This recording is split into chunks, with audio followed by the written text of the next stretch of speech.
नमस्कार दोस्तों। प्राचीन ज्ञान यूट्यूब चैनल में आपका स्वागत है। ज्ञान के मार्ग में पीछे नहीं रहना चाहते तो जुड़े हमारे चैनल के साथ और पाइए ज्ञानवर्धक जानकारियां प्रतिदिन बिल्कुल मुफ्त में। चलिए जानते हैं आज की महत्वपूर्ण जानकारी को।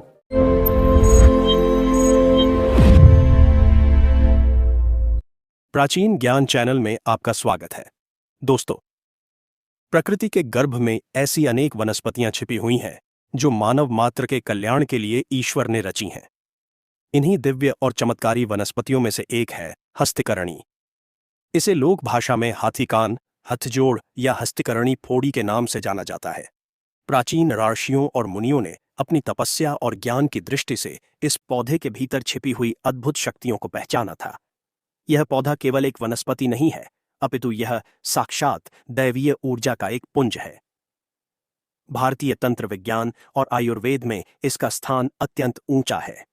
जैसा कि इसके नाम से ही प्रतीत होता है कि इसके पत्ते हाथी के कान के समान विशाल और आकृति में वैसे ही होते हैं। इसी कारण इसे हस्तिकरणी कहा जाता है। इसके तने और जड़ में अद्भुत औषधीय और तांत्रिक गुण विद्यमान होते हैं। प्राचीन ग्रंथों में वर्णन मिलता है कि यदि विधि विधान से इस पौधे का पूजन और उपयोग किया जाए तो यह रंक को भी राजा बनाने की क्षमता रखता है।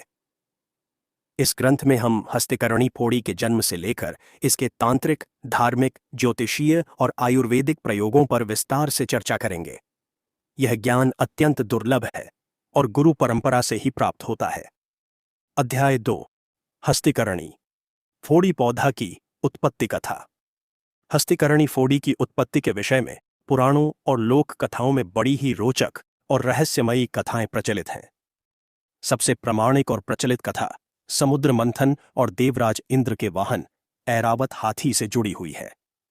सृष्टि के आरंभिक काल में जब देवता और दानव दोनों ही अमृत प्राप्ति के लिए लालायित थे, तब क्षीर सागर का मंथन करने का निर्णय लिया गया। मंदराचल पर्वत को मथानी और वासुकी नाग को नेति बनाकर समुद्र का मंथन किया गया। इस मंथन से 14 रत्न निकले। इन्हीं रत्नों में से एक था उच्चैश्रवा घोड़ा और दूसरा था ऐरावत हाथी। ऐरावत हाथी शुभ्र वर्ण का, अत्यंत विशाल और तेजस्वी था। उसे देवराज इंद्र ने अपने वाहन के रूप में स्वीकार किया। कथा यह कहती है कि एक बार देवराज इंद्र ऐरावत पर सवार होकर नंदन वन में विचरण कर रहे थे। उस समय ऐरावत ने कल्पवृक्ष के समीप जाकर अपनी सूंड से कुछ दिव्य वनस्पतियों का रस पान किया। उस दिव्य रस के प्रभाव से और ऐरावत के मस्तक से टपके हुए मद की कुछ बूंदें पृथ्वी लोक पर गिरीं। जहां जहां ऐरावत के मद की बूंदें और उसके मुख से गिरे हुए दिव्य रस के अंश पृथ्वी की पवित्र माटी पर पड़े, वहां वहां एक विशेष वनस्पति का जन्म हुआ। क्योंकि इस वनस्पति का जन्म ऐरावत हाथी के अंश और प्रभाव से हुआ था, इसलिए प्रकृति ने इसे हाथी के स्वरूप का ही आकार दिया। इसके पत्ते हाथी के कानों की तरह बड़े और लहराने वाले हो गए। इसका तना हाथी की सूंड की तरह मांसल और मजबूत हो गया। देवराज इंद्र के वज्र की शक्ति का एक अंश भी इस पौधे में समाहित हो गया। इसी कारण इसे वज्र के समान कठोर रोगों और बाधाओं को काटने वाला माना जाता है। एक अन्य कथा के अनुसार वनवास काल के दौरान पांडव जब घने वनों में विचरण कर रहे थे, तब महाबली भीम को अत्यंत भूख और प्यास लगी। उस समय वन में कोई जल का स्रोत नहीं मिला। भीम ने अपनी गदा के प्रहार से पाताल तोड़कर जल निकालने का प्रयास किया। उस समय पृथ्वी माता ने प्रकट होकर भीम को एक पौधे की जड़ दिखाई और कहा कि यह हस्तिकरणी है। इसमें हाथी जैसा बल और पोषण है। भीम ने उस कंद का सेवन किया, जिससे उनकी क्षुधा शांत हुई और उन्हें 1000 हाथियों का बल प्राप्त हुआ। तभी से यह माना जाता है कि इस पौधे में अद्भुत बलवर्धक क्षमता है।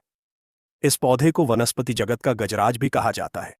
इसकी उत्पत्ति दैवीय संयोग और आकाशीय शक्तियों के पृथ्वी पर अवतरण का परिणाम है। इसीलिए इसमें सामान्य पौधों से अलग एक विशिष्ट आभा और ऊर्जा सदैव प्रवाहित होती रहती है। अध्याय 3, हस्तिकरणी से दिव्य सिद्धि और शक्ति प्राप्ति विधि। हस्तिकरणी का पौधा केवल औषधि नहीं है, यह तंत्र की एक जागृत चाबी है। इससे कई प्रकार की सिद्धियां और शक्तियां प्राप्त की जा सकती हैं। साधक को पूर्ण पवित्रता और श्रद्धा के साथ ही इसका प्रयोग करना चाहिए। यहां हम विस्तार से उन विधियों का वर्णन कर रहे हैं जिनके माध्यम से इस पौधे की शक्तियों को जागृत किया जा सकता है। पौधे को निमंत्रण देने की विधि। किसी भी वनस्पति से सिद्धि प्राप्त करने से पहले उसे जागृत करना और निमंत्रण देना आवश्यक होता है। इसके बिना वह केवल एक लकड़ी या पत्ता मात्र रह जाता है। शुभ मुहूर्त जैसे रवि पुष्य नक्षत्र, गुरु पुष्य नक्षत्र, होली, दीपावली या ग्रहण काल में इस प्रयोग को आरंभ करना चाहिए। साधक को चाहिए कि वह प्रयोग वाले दिन से एक दिन पूर्व संध्या समय में हस्तिकरणी के पौधे के पास जाए। अपने साथ जल, अक्षत, रोली, मौली, धूप और दीप लेकर जाए। पौधे के पास पहुंचकर सबसे पहले उसे जल चढ़ाए। फिर धूप और दीप जलाकर प्रार्थना करे कि हे वनस्पतिराज, मैं कल प्रातः आपको अपने कार्य सिद्धि हेतु ले जाने के लिए आऊंगा। आप मेरे कार्य को सिद्ध करने की कृपा करें। ऐसा कहकर मौली को पौधे के तने पर लपेट दें और वहां से चुपचाप चले आएं। पीछे मुड़कर न देखें।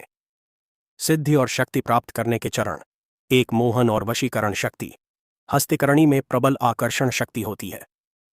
विधि निमंत्रण देने के अगले दिन ब्रह्म मुहूर्त में जाकर पौधे की जड़ को सावधानी से निकाल लाएं। ध्यान रहे कि जड़ निकालते समय लोहे के औजार का प्रयोग न करें। लकड़ी या हड्डी के औजार का ही प्रयोग करें। घर लाकर उस जड़ को गंगा जल से धोकर पवित्र करें। फिर उसे पूजा स्थान पर लाल वस्त्र के ऊपर स्थापित करें। सामने बैठकर स्फटिक की माला से इस मंत्र का 11 माला जाप करें। मंत्र ओम क्लीन हस्तिनाय मम वश्यम कुरु कुरु स्वाहा। यह क्रिया लगातार 21 दिनों तक करें। 21 दिन बाद उस जड़ को घिसकर उसका तिलक माथे पर लगाएं। इस तिलक को लगाकर आप जिस भी सभा में जाएंगे या जिससे भी बात करेंगे वह व्यक्ति आपके प्रभाव में आ जाएगा। यह तिलक अजेय वशीकरण की शक्ति प्रदान करता है। 2 अदृश्य बाधाओं से रक्षा और अभेद्य सुरक्षा। यदि किसी को लगता है कि उस पर तंत्र मंत्र का असर है या शत्रु उसे हानि पहुंचा सकते हैं तो हस्तिकरणी एक कवच का काम करती है। विधि हस्तिकरणी की जड़ को काले धागे में पिरोकर ताबीज बनाएं। इस ताबीज को गुग्गल की धूनी दें। भैरव मंत्र का 108 बार जाप करके इसे सिद्ध करें।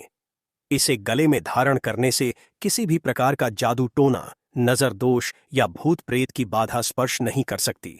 यह धारक के चारों ओर एक सुरक्षा चक्र बना देता है जिसे भेदना असंभव होता है। 3, धन और ऐश्वर्य प्राप्ति। हस्तिकरणी को साक्षात लक्ष्मी का स्वरूप भी माना जाता है। विधि हस्तिकरणी के पत्ते को सुखाकर उसका चूर्ण बना लें। इस चूर्ण को हर शुक्रवार को लक्ष्मी पूजन के समय हवन सामग्री में मिलाकर आहुति दें। इसके साथ ही इसकी एक छोटी सी जड़ को अपनी तिजोरी या धन रखने के स्थान पर चांदी की डिब्बी में बंद करके रखें। ऐसा करने से धन का अपव्यय रुकता है और आय के नए स्रोत खुलने लगते हैं। यह दरिद्रता का नाश करके घर में स्थायी लक्ष्मी का वास कराती है। 4, वाक सिद्धि और तर्क शक्ति। जिन लोगों को सभा में बोलने में भय लगता है या जो वाद विवाद में जीतना चाहते हैं, विधि हस्तिकरणी की जड़ का एक छोटा टुकड़ा अपने मुख में रखकर जाएं। ऐसा करने से वाणी में ओज और तेज आता है। सामने वाला व्यक्ति आपके तर्कों को काट नहीं पाता। इसे वाक सिद्धि का एक सरल रूप माना जाता है। 5, स्तंभन शक्ति। शत्रु की गति या बुद्धि को रोकने के लिए। विधि। यदि शत्रु बहुत परेशान कर रहा हो तो हस्तिकरणी की जड़ को शत्रु के घर की दिशा में गाड़ दें या उसके नाम का स्मरण करते हुए किसी भारी पत्थर के नीचे दबा दें। ऐसा करने से शत्रु की कुबुद्धि का स्तंभन हो जाता है और वह आपके विरुद्ध षड्यंत्र रचना बंद कर देता है। अध्याय 4, हस्तिकरणी के अन्य प्रयोग। हस्तिकरणी फोड़ी का उपयोग जीवन के हर क्षेत्र में किया जा सकता है। धार्मिक अनुष्ठानों से लेकर जटिल रोगों के उपचार तक इसका महत्व अद्वितीय है। 1, धार्मिक प्रयोग। देव पूजन में महत्व। भगवान गणेश को गजमुख कहा जाता है, इसलिए हस्तिकरणी के पत्ते गणेश पूजन में विशेष रूप से चढ़ाए जाते हैं। गणेश चतुर्थी के दिन इसके पत्ते गणेश जी को अर्पित करने से बुद्धि और विवेक की प्राप्ति होती है। ग्रह शांति। नवग्रहों की शांति के लिए होने वाले यज्ञों में हस्तिकरणी की लकड़ी की समिधा का उपयोग किया जाता है। विशेषकर बुध और बृहस्पति ग्रह की शांति के लिए इसका प्रयोग अत्यंत लाभकारी माना गया है। स्थल शुद्धि। यदि किसी भूमि पर नकारात्मक ऊर्जा का वास हो तो वहां हस्तिकरणी का पौधा लगाने से वह भूमि पवित्र हो जाती है। इसे घर के ईशान कोण में लगाना बहुत शुभ माना जाता है। दो तांत्रिक प्रयोग। मारण और उच्चाटन से बचाव तंत्र शास्त्र में षटकर्मों का वर्णन है। यदि किसी पर मारण या उच्चाटन का प्रयोग किया गया हो तो हस्तिकरणी के पंचांग अर्थात जड़, तना, पत्ता, फूल और फल का रस निकालकर पीड़ित व्यक्ति को स्नान कराने से तांत्रिक प्रभाव नष्ट हो जाता है। यक्षिणी साधना। कई गुप्त साधनाओं में यक्षिणी को प्रसन्न करने के लिए हस्तिकरणी के तेल का दीपक जलाया जाता है। गुटिका सिद्धि पारद के साथ हस्तिकरणी का रस मिलाकर विशेष गुटिका बनाई जाती है।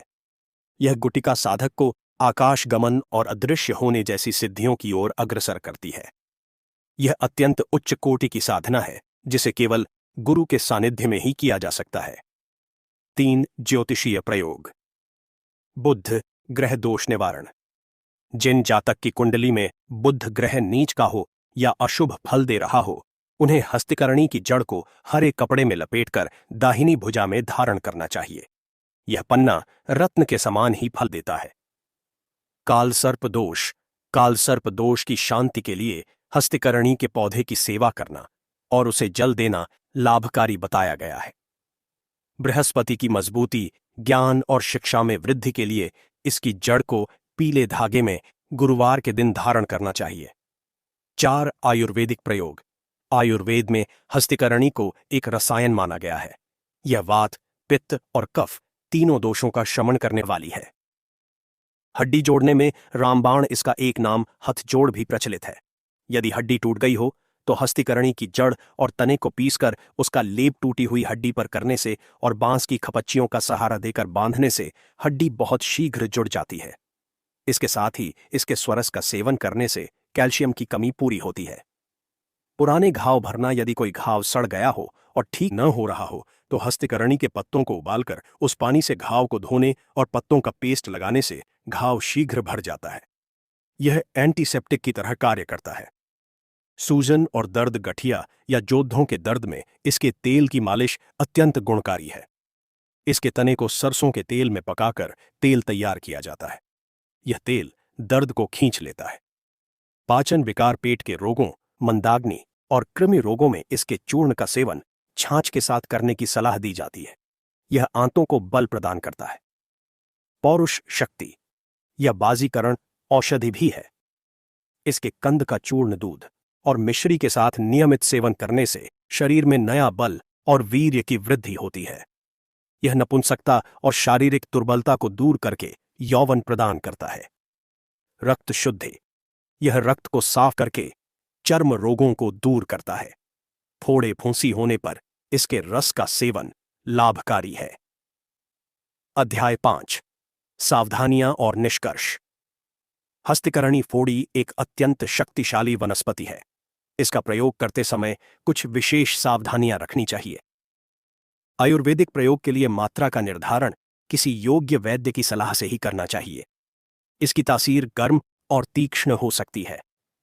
तांत्रिक प्रयोगों को कभी भी किसी का अहित करने की भावना से नहीं करना चाहिए। यदि बुरी भावना से प्रयोग किया गया तो यह उल्टा असर भी कर सकता है। इस पौधे को घर में लगाते समय पवित्रता का ध्यान रखें। इसमें गंदा पानी या जूठन न डालें। निष्कर्ष के रूप में यह कहा जा सकता है कि हस्तिकरणी फोड़ी प्रकृति का दिया हुआ एक अनमोल उपहार है। यह मनुष्य के भौतिक और आध्यात्मिक दोनों प्रकार के उत्थान में सहायक है। इसकी उत्पत्ति देवताओं के प्रयास से हुई है, इसलिए इसमें देवत्व का वास है।